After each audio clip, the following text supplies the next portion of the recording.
Você sabia que a sua eternidade pode ser decidida não pelos grandes feitos, mas por quem você ignora na sua própria porta? Imagine um homem podre de rico, banqueteando-se todos os dias em puro luxo, cego para a realidade.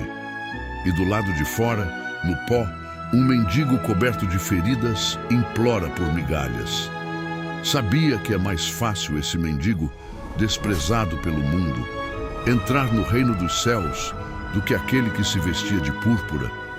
A morte, a grande juíza, logo virá para os dois. A distância entre eles parecia insignificante, medida apenas por um pesado portão de madeira, tecidos finos e muita comida. Contudo, o fim implacável chegou para ambos. Em um único e aterrador instante, suas realidades foram eternamente invertidas. O pobre e desprezado mendigo despertou em absoluta paz, amparado nos braços do patriarca Abraão.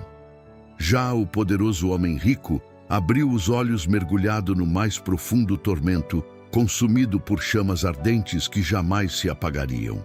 E de sua agonia sufocante, ele olha para cima e reconhece a silhueta daquele mesmo homem que ele ignorou durante toda a sua vida. Esta não é meramente uma narrativa comum sobre a riqueza e a pobreza extremas no mundo antigo. É um aviso espiritual extremamente urgente sobre a cegueira da alma.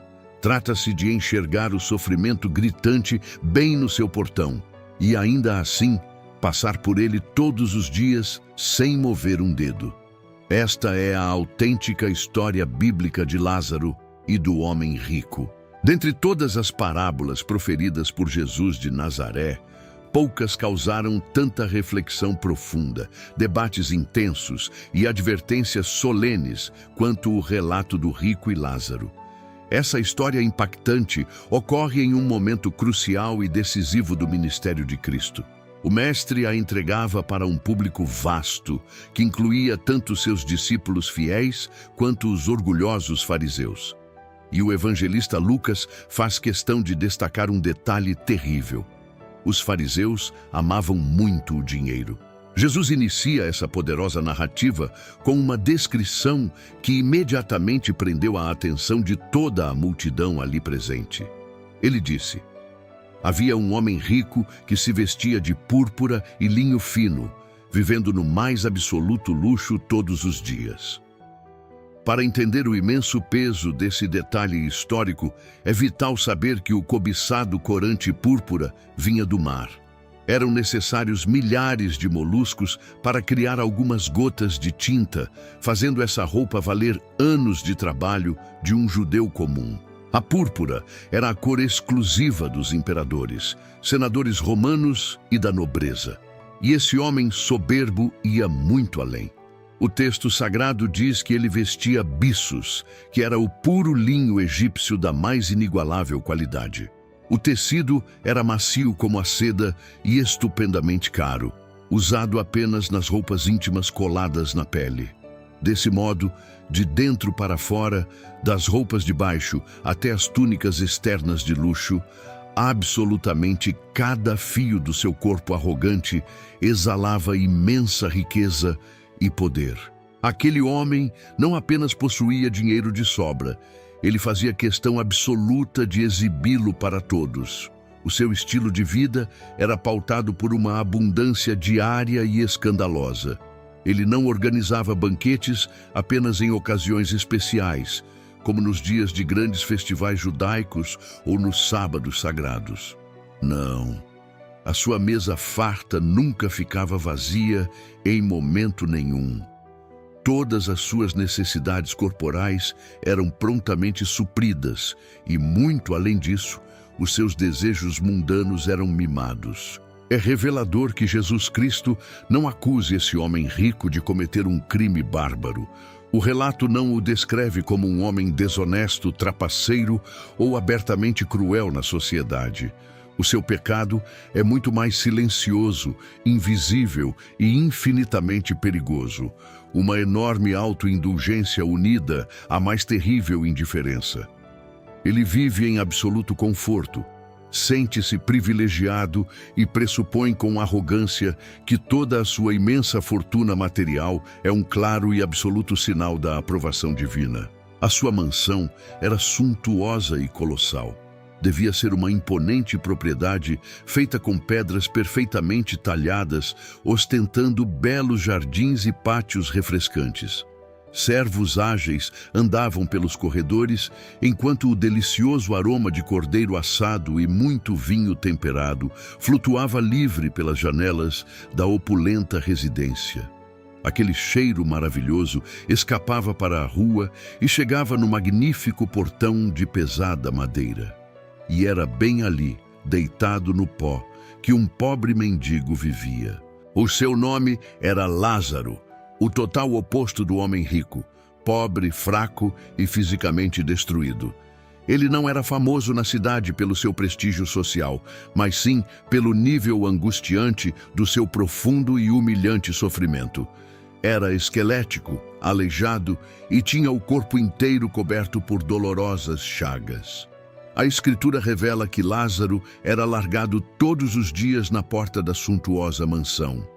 Sem força para andar, alguém sentia pena e o carregava como um fardo, deixando-o naquele pó. Surpreendentemente, a Escritura Sagrada concede ao pobre Lázaro algo que o orgulhoso homem rico jamais receberá em todo o relato bíblico: um nome próprio. Em todas as ilustrações e parábolas ensinadas por Jesus, Lázaro é o único personagem que é chamado pelo nome. A origem do nome Lázaro vem da forma grega para o hebraico Eleazar, que significa literalmente Deus tem ajudado.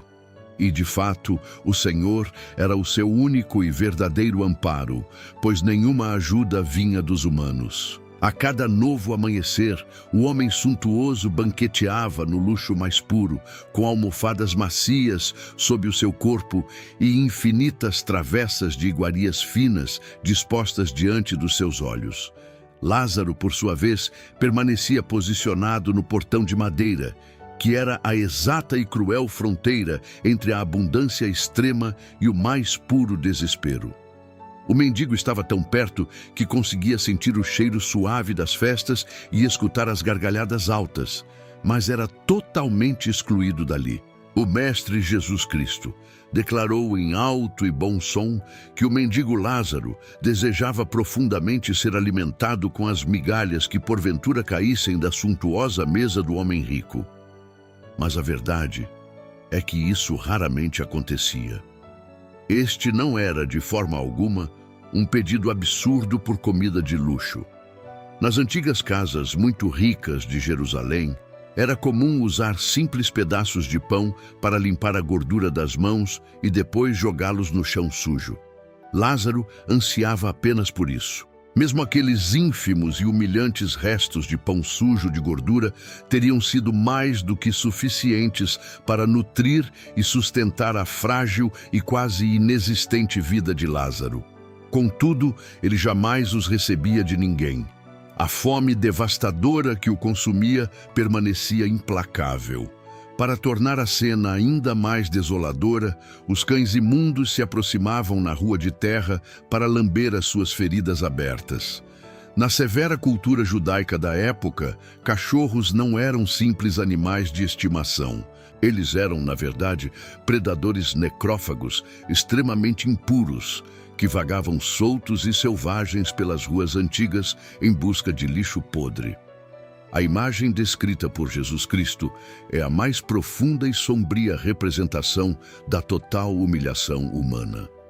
Lázaro se encontrava tão enfraquecido e desamparado que até mesmo aqueles animais imundos se aproximavam livremente de seu corpo, como se ele já estivesse morto.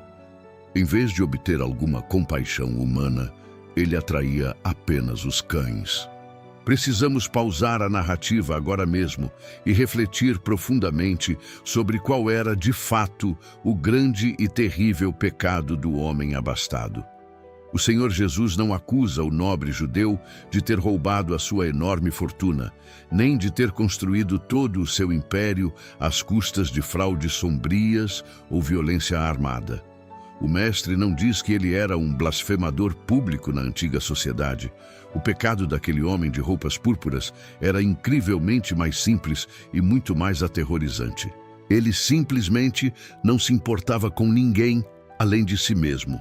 Ele via Lázaro estirado no pó da terra seca todos os dias. Ele tinha que tê-lo visto com os próprios olhos, porque o mendigo desfalecido estava abandonado no exato portão por onde o rico passava triunfante e perfumado todas as manhãs. E ainda assim, ele não fazia absolutamente nada para ajudá-lo. O rico pisava por cima do corpo machucado ou simplesmente desviava do caminho dele, como quem evita pisar no lixo. Aquilo não era apenas um terrível lapso de ignorância em meio à pressa diária. Aquilo era uma escolha letal. Tratava-se da mais fria indiferença humana. E dentro da poderosa teologia e dos ensinamentos inegociáveis de Jesus, ser indiferente à dor aguda de uma alma quebrantada não é uma falha sem importância, mas sim um veredito condenatório implacável. Para o rico poderoso, que possuía absolutamente tudo que um mortal poderia desejar nesta terra, Lázaro era bem invisível. Contudo, aquele mendigo coberto de feridas abertas jamais passou despercebido aos olhos atentos do Criador do Universo. Então, a Escritura revela que duas mortes inevitáveis aconteceram em Jerusalém, embora talvez não tenham ocorrido no mesmo dia. O trágico contraste entre os dois velórios foi tão vasto quanto o enorme abismo que mais tarde iria separar os seus destinos pela eternidade. A sagrada narrativa afirma de maneira simples e seca: o pobre e sofrido mendigo morreu. Não houve nenhuma menção honrosa a funerais grandiosos, lágrimas derramadas, velório iluminado ou família de luto para Lázaro. Na velha Jerusalém, os corpos de indigentes não reclamados eram descartados de maneira fria no tenebroso e amaldiçoado Vale de Inom. Lázaro morreu na mais terrível solidão, mas um milagre oculto que nenhum olho humano conseguiu registrar aconteceu no reino espiritual de imediato. Um exército de anjos majestosos desceu dos céus para buscar o mendigo. Aquele que outrora era carregado por estranhos insensíveis para ser atirado no pó, agora era suavemente levado por anjos para o glorioso seio de Abraão. E se você está gostando dessa narrativa, não esqueça de se inscrever no canal Decodificando a Fé e vamos continuar. Aquele era um lugar sagrado de honra, conforto indescritível e descanso eterno entre os justos. Pela primeira vez em toda a sua sofrida existência, o humilde Lázaro conhecia a verdadeira e eterna paz. Mas a Escritura Sagrada nos revela que o homem rico também morreu e logo em seguida foi sepultado com todas as honrarias. Aqui, a Bíblia acrescenta um detalhe sombrio que não foi dado a Lázaro. Ele teve um enterro luxuoso. Isso implica um funeral grandioso em Jerusalém, com uma longa procissão pelas ruas, carpideiras contratadas e muitos discursos fúnebres elogiando os seus grandes feitos. O mundo dos homens o honrava na sua morte da mesma forma que o honrou na vida. Contudo, a honra vazia dos homens falhos não significa absolutamente nada no mundo vindouro. Aos olhos cegos da sociedade, a vida daquele homem rico foi completa, invejável e extremamente bem-sucedida. Mas o céu fechou as suas portas e não enviou nenhum anjo de luz para buscá-lo. A verdade irrefutável é que a riqueza terrena pode enterrar o corpo de um homem em um belíssimo túmulo de pedra, mas ela é completamente incapaz de carregar a sua alma corrompida para o céu. A morte fria e igualitária despojou ambos os homens de tudo o que possuíam ou sofriam na terra. O pesado véu entre a vida temporal e a realidade eterna foi finalmente removido. A morte física não encerrou a consciência deles. E, nas profundezas sombrias do Hades, o homem rico está plenamente desperto, capaz de enxergar, reconhecer pessoas e sentir uma dor aguda. A Escritura declara: No Hades, estando em profundo tormento, ele ergueu os seus olhos cheios de desespero. O Hades descrito aqui não era o inferno final, mas sim o lugar dos mortos que aguardavam o terrível julgamento, uma prisão onde os injustos esperavam em contínuo sofrimento espiritual. Ele estava absolutamente consciente, alerta e sendo torturado sem cessar.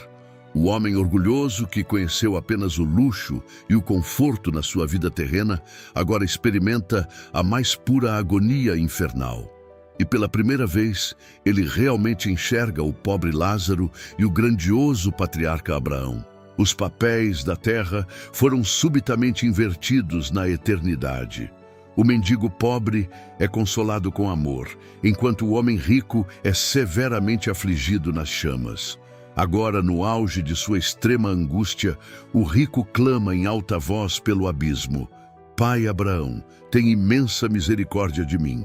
Manda que Lázaro molhe a ponta do seu dedo na água e refresque a minha língua seca, pois eu estou em profunda e insuportável agonia nesta chama terrível que me queima sem parar. Um clamor inútil. Precisamos notar várias coisas assustadoras sobre esse apelo desesperado. Primeiro, o homem rico apela para Abraão chamando-o de pai, reivindicando de forma arrogante a relação de aliança e a sua conexão ancestral com os judeus. Ele acreditava firmemente que ser um simples descendente biológico do patriarca Abraão lhe dava o direito de receber uma consideração especial de Deus. Essa era uma presunção extremamente comum entre muitos religiosos orgulhosos de Israel da época. O profeta João Batista já havia alertado o povo duramente contra essa exata e mortal presunção, quando declarou nos desertos da Judéia: Não pensem que vocês podem simplesmente dizer a si mesmos que têm Abraão como pai. Eu lhes digo com toda a certeza que destas pedras Deus pode suscitar novos filhos para Abraão. O sangue judeu nas veias daquele homem rico de nada serviu quando a sua alma egoísta e corrompida foi pesada e reprovada na balança da justiça divina e perfeita. Em segundo lugar, observe um detalhe perturbador. Mesmo queimando no Hades, o homem rico ainda enxerga Lázaro como um mero servo inútil. A sua mente arrogante não mudou completamente. Na vida, ele via o mendigo como alguém muito inferior. Na morte, a sua soberba continua intacta. Ele sequer se dirige diretamente a Lázaro para pedir perdão por sua maldade. Em vez disso, ele pede que Abraão mande Lázaro descer até ele, como se o mendigo fosse apenas um de seus meninos de recado. Em terceiro lugar, note a completa miséria do seu pedido. Ele não tem a audácia de implorar por um copo de água transbordante, nem por um rio corrente. Ele clama por uma única e solitária gota de umidade na ponta do dedo do mendigo. Isso nos diz algo terrível sobre a intensidade implacável do seu sofrimento naquele abismo. O homem suntuoso, que antes negava até mesmo as migalhas sujas para o pobre Lázaro, agora mendiga e chora por uma minúscula gota de água na sua eternidade. Mas o grande patriarca Abraão respondeu com firmeza e compaixão: Filho, lembra-te de que recebeste os teus bens em tua vida, e Lázaro somente males, mas agora ele é consolado aqui, e tu és atormentado. Abraão não nega o imenso sofrimento daquele homem nas chamas impiedosas, tampouco zomba de sua agonia excruciante. Em vez disso, ele aponta diretamente para uma dura realidade moral que o rico ignorou completamente durante todos os seus dias de luxo e pura ostentação na terra.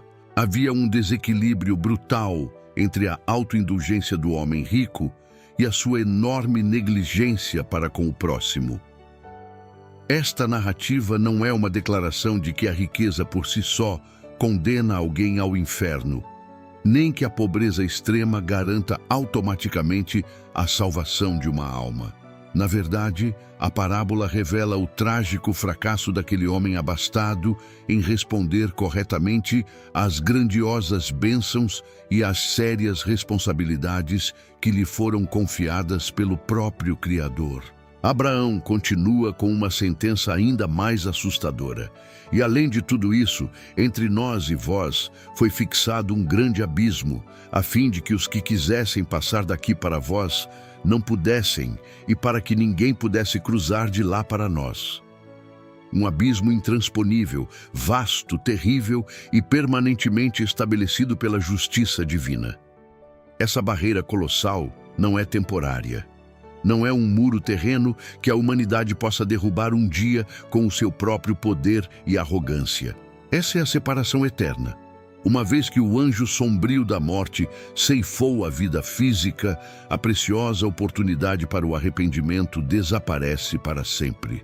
Não há travessia secreta, não existe escapatória engenhosa e absolutamente não haverá uma segunda chance na eternidade. O homem rico, agora compreendendo de forma aterrorizante o peso imutável de seu destino final nas trevas do submundo, decide fazer uma outra súplica desesperada, olhando para o abismo escuro ao seu redor. Do fundo de sua dor indescritível, ele implora: então eu te rogo, Pai, que o mandes à casa de meu pai, pois tenho 5 irmãos, para que ele os avise severamente, a fim de que não venham também para este horrível lugar de tormento. Pela primeira vez em toda a sua existência orgulhosa, a sua preocupação se estende para além de si mesmo. No inferno ardente, ele finalmente se lembra de sua família e deseja desesperadamente que haja aviso, arrependimento e verdadeira salvação. Contudo, a resposta de Abraão ecoa como um trovão de justiça divina através do abismo intransponível. Eles têm Moisés e os profetas sagrados que os ouçam. Esta é uma declaração absoluta, contundente e decisiva para toda a humanidade rebelde. As Sagradas Escrituras, a lei e os profetas contêm absolutamente tudo o que é necessário para chamar as pessoas ao verdadeiro arrependimento, à prática da justiça e à profunda humildade de coração diante do Deus soberano e todo-poderoso. O homem rico no Hades, conhecendo a teimosia dos seus irmãos na terra, objeta em desespero profundo: não, pai Abraão, mas se alguém dentre os mortos fosse até eles, com certeza se arrependeriam. Ele acreditava que uma aparição sobrenatural, um espetáculo grandioso e inegável, seria capaz de quebrar o coração de pedra da sua família. Ele clamava por um milagre gigantesco para salvar seus irmãos, algo que sacudisse as estruturas daquela rica casa e os acordasse para a verdade. Mas Abraão responde com palavras proféticas que ecoam poderosamente, muito além das fronteiras dessa parábola. Se eles não ouvem a Moisés e aos profetas, tampouco se deixarão convencer, ainda que alguém ressuscite dentre os mortos. Com essa afirmação chocante, Jesus Cristo aponta diretamente para o seu próprio futuro glorioso, para a sua própria ressurreição majestosa e para a terrível e triste realidade de que, mesmo vencendo a morte física, muitos ainda se recusariam a crer. Curiosamente, há um outro Lázaro histórico nos evangelhos, Lázaro de Betânia, o querido irmão de Maria e Marta, a quem Jesus literalmente ressuscitou dentre os mortos no famoso relato de João. E qual foi a imediata resposta dos orgulhosos líderes religiosos judeus? Eles não caíram de joelhos em adoração. Em vez disso, tramaram friamente matar Lázaro outra vez. Um homem ressurreto estava diante deles e, em vez de se arrependerem de seus pecados, buscaram destruir aquela grande prova. A constatação de Abraão era cirurgicamente precisa. Se o coração do ser humano estiver endurecido contra a gloriosa palavra de Deus, absolutamente nenhum milagre sobrenatural será capaz de amolecê-lo. Se um homem arrogante se recusa a ouvir a verdade cristalina nas Sagradas Escrituras, ele fatalmente também não dará ouvidos a um fantasma aparecendo na sua casa. Se ele não obedecer de coração à lei de Moisés, também não obedecerá jamais a um cadáver que se levante do sepulcro escuro. O problema central nunca foi a total falta de provas ou de evidências visíveis para a humanidade. O verdadeiro e terrível problema reside em um coração inteiramente rebelde. Quando o Senhor Jesus relatou esta poderosa narrativa, ele não estava falando de modo solto apenas para as imensas multidões nas estradas poeirentas. Ele dirigiu as suas palavras cirúrgicas e flamejantes diretamente aos rígidos fariseus, homens que a própria Escritura Sagrada descrevia como amantes do dinheiro. Esses líderes religiosos estavam firmemente convencidos de que a sua grandiosa riqueza material era uma evidência irrefutável do glorioso favor de Deus sobre as suas vidas intocáveis. Consequentemente, eles acreditavam que os pobres e famintos, como Lázaro, eram amaldiçoados pelo céu devido a algum pecado oculto. No entanto, o rico da parábola não é condenado por ter dinheiro. A grande riqueza, em si mesma, não é o crime absoluto, pois até o patriarca Abraão foi rico na terra. A grande e eterna diferença entre a salvação e a condenação absoluta nunca foi fundamentada na quantidade de bens que um mortal possui nos seus celeiros. O tribunal divino sempre julga as intenções mais profundas do coração humano. O suntuoso homem rico tinha acesso livre à palavra de Deus em todos os momentos, mas escolheu ignorá-la de forma fria e implacável. Ele pisava covardemente por cima de um sofrimento agudo na porta da sua casa e não sentia absolutamente nada no seu peito. Ele depositava a sua cega e inabalável confiança nas imensas riquezas terrenas, em vez de buscar o verdadeiro Deus de Israel. Por outro lado, o desprezado e ferido Lázaro jamais ousou amaldiçoar o nome do Criador em meio à sua dor profunda. O mendigo nunca ergueu a voz para murmurar contra a sua desoladora e triste sorte. Ele padecia em total e absoluto silêncio pelas ruas poeirentas, mas o seu frágil e castigado coração se manteve fiel e temente até o seu último suspiro. Assim como o antigo e justo Jó, o humilde Lázaro foi cruelmente despojado de absolutamente tudo na terra, restando-lhe unicamente a inquebrável esperança celestial. O seu corpo definhava a cada dia, consumido pela fome brutal e por feridas horríveis, mas a sua fé não foi esmagada pela maldade dos homens. E quando a sua dolorosa jornada terrena se encerrou no pó de Jerusalém, o glorioso e imenso céu se abriu e respondeu de forma imediata e majestosa ao seu lamento silencioso. A sua vida de imensa angústia declara em alta voz aquilo que a humanidade caída e orgulhosa constantemente se esquece de observar. O Altíssimo se lembra perfeitamente daqueles que a sociedade fria e arrogante ignora por completo nas ruas escuras da vida. O Deus onisciente enxerga cada humilhação profunda que as pessoas apressadas não notam ou fazem questão de não ver. O sofrimento amargo nesta terra caída nunca será uma prova irrefutável de ter sido abandonado pelo Criador. Contudo, é de extrema e vital importância relembrarmos que Lázaro não conquistou a sua gloriosa salvação nos céus meramente por ser um miserável sem bens. Uma pobreza extrema, por si só, jamais foi capaz de comprar a salvação de uma alma humana perante o tribunal divino.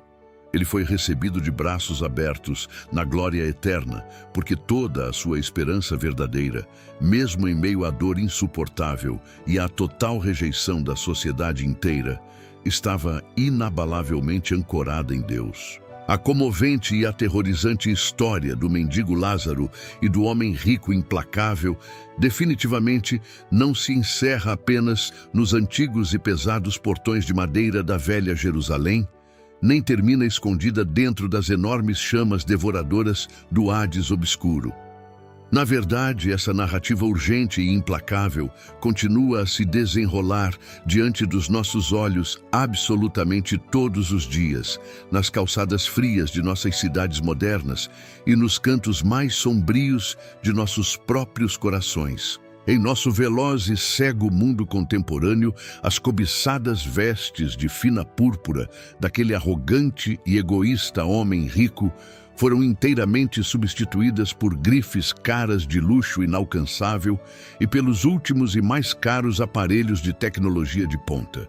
Enquanto isso, a suntuosidade decadente de seus grandes banquetes festivos e exclusivos se transformou em uma corrente implacável e infinita de consumismo desenfreado, projetada apenas para manter a nossa alma sempre alienada de Deus. Exatamente como o vaidoso homem rico do passado poeirento, uma imensa multidão hoje escolhe viver completamente cercada por uma abundância nauseante.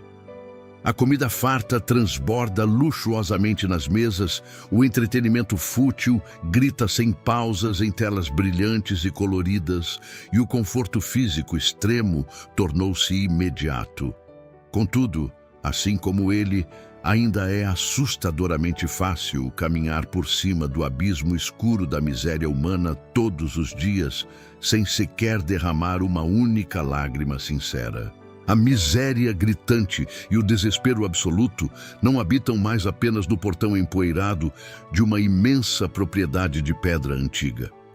Eles surgem nas nossas calçadas e em todas as telas modernas que prendem as nossas mãos no egoísmo cego. Com isso, a indiferença letal tornou-se muito mais fácil, rápida e silenciosa do que nunca. Nós nos tornamos especialistas astutos em pular por cima das urgentes necessidades do nosso próximo sem sequer ter o trabalho de mover os nossos pés. A grande e insubstituível lição desta parábola para a nossa geração é que aquele abismo fixo que o patriarca Abraão mencionou não surge repentinamente e do nada no exato instante da nossa morte física. É um precipício espiritual profundo que nós mesmos começamos a cavar ativamente bem aqui nesta terra. Toda vez que escolhemos o nosso próprio conforto egoísta acima da sobrevivência e da dor do nosso semelhante, nós estamos alargando e cimentando esse mesmo abismo mortal. Sempre que ignoramos os mandamentos cristalinos das Sagradas Escrituras para cuidarmos dos mais vulneráveis, nós abrimos mão da vida. A história nos adverte com uma severidade tremenda que a frieza de coração que cultivamos metodicamente nesta vida se torna a nossa aterradora e definitiva realidade na próxima. A verdadeira misericórdia jamais foi um luxo opcional para os muito religiosos, mas sim um requisito fundamental para quem ousa afirmar que segue a palavra de Deus. Além disso, nós respiramos em uma cultura obsessiva por sinais milagrosos e provas incontestáveis. Assim como o homem implacável que clamou por um fantasma assustador para avisar os seus 5 irmãos na terra, nós costumamos alegar falsamente que se o Senhor fizesse um espetáculo sobrenatural diante dos nossos próprios olhos mortais, nós, finalmente, mudaríamos os nossos maus caminhos e viveríamos para Ele. Essa é a desculpa preferida de um coração endurecido e rebelde. Contudo, a verdade absoluta e incômoda é que nós possuímos um acesso gigantesco às Sagradas Escrituras e aos gloriosos ensinamentos de Jesus Cristo, muito maior do que qualquer outra geração na história humana. E ainda assim, Nós seguimos inventando motivos fúteis para atrasar o nosso arrependimento diário. Se a maravilhosa palavra de Deus revelada não consegue nos mover para a ação amorosa, então um cadáver que ressurge do sepulcro também nunca será prova suficiente. E aqui se levanta, imponente e cortante como uma espada, a pergunta mais penetrante para toda a nossa geração caída. Pois que aproveitará o homem de fato ganhar o mundo inteiro à sua volta e perder a sua alma imortal? Nós podemos passar décadas acumulando rios de dinheiro, imensa influência sobre a multidão e extremo conforto material. Podemos construir plataformas altíssimas de fama e enormes reputações de prestígio, buscando freneticamente os holofotes desta terra. Porém, preste muita atenção nisto. Se na frenética busca para dominar o mundo mortal, nós perdermos a coroa de glória da nossa própria salvação eterna, teremos feito a pior troca do universo. Teremos trocado levianamente a eternidade iluminada e gloriosa ao lado do soberano Criador por um punhado de poeira perecível que o vento do tempo logo vai soprar para muito longe. A perda de uma única alma feita à imagem do Altíssimo é uma tragédia absolutamente irrecuperável. Em última análise, toda esta impactante narrativa serve como um doloroso e profundo lembrete daquela gigantesca e suprema inversão espiritual que inevitavelmente aguarda a cada um de nós após o juízo. O nosso mundo cego costuma medir todo o sucesso e a grandeza de alguém exatamente por aquilo que a pessoa consegue acumular e ostentar. O céu perfeito, no entanto, pesa a verdadeira riqueza e o valor eterno de um ser humano exatamente por aquilo que ele está disposto a dar.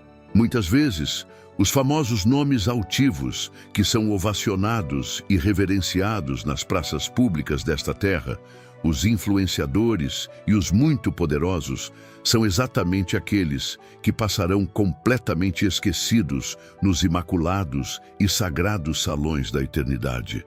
Ao mesmo tempo, os maravilhosos nomes daqueles que são humildes, dos que sofrem em silêncio e dos que permanecem incrivelmente fiéis a Deus, serão todos gravados e eternizados com glória na memória viva e real do Pai. Nós somos urgente e amorosamente chamados hoje mesmo a examinar de perto as nossas curtas vidas passageiras. Devemos perguntar, por cima de quem temos pisado para chegar ao topo? O antigo portão divino da maravilhosa graça ainda permanece aberto para nós. O milagre invisível do ar ainda preenche os nossos pulmões com vida. Aproveite este momento sublime, enxergue o necessitado bem aí do seu lado e lembre-se, é no amor puro que encontramos o caminho de volta para Deus.